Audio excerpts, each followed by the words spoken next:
Okay, next patient come. What is your name? Shubho. Okay. ডক্টরের কাছে don't hide problem, open সে, খুলে বলুন what is your problem. বিছনায় মুতেন, ও মাই god, কত বছর ধরে? বিয়ের পর থেকে। ইউর ওয়াইফ সংসার ডু না গো বাপের হোম?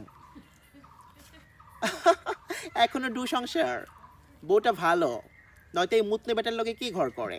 ও মাই গড।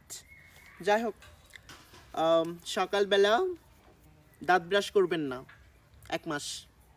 দুপুরে ঘোড়ার ডিম সেদ্ধ করে খাবেন 2টা। আর রাতে হচ্ছে তেলাপোকা ভাজি করবেন, ভাজি করে খাবেন। ঘুমানোর আগে বইয়ের মাথায় যদি উকুন থাকে, উকুন পানিতে ভিজিয়ে রাখবেন, সকালবেলা উঠে খাবেন। ওকে, তাহলে আপনার সমাধান হবে, সমস্যার সমাধান। ফিস দিতে হবে না, ফিস দিতে হবে না, একদিন সময় করে আইসেন, তখন ফিস নিয়ে নেব। 4 তলাতে থাকি, রাস্তার পাশে, ওই যে বিল্ডিংটা সাদা হোয়াইট। আমি সরকারি ডাক্তার, ফিস নিই না। ভালো লাগলে আসবেন। নাম্বারটা লিখে দিচ্ছি, অ্যাড্রেস দিয়ে দিলাম বাড়ির। সুন্দর আছেন, হট আছেন, প্রবলেম নাই। যান, দূর হয়ে যান, মুতের গন্ধ আসতেছে, গোসল করে তারপরে আসবেন। আর নেক্সট পেশেন্ট কে আছো, কাম।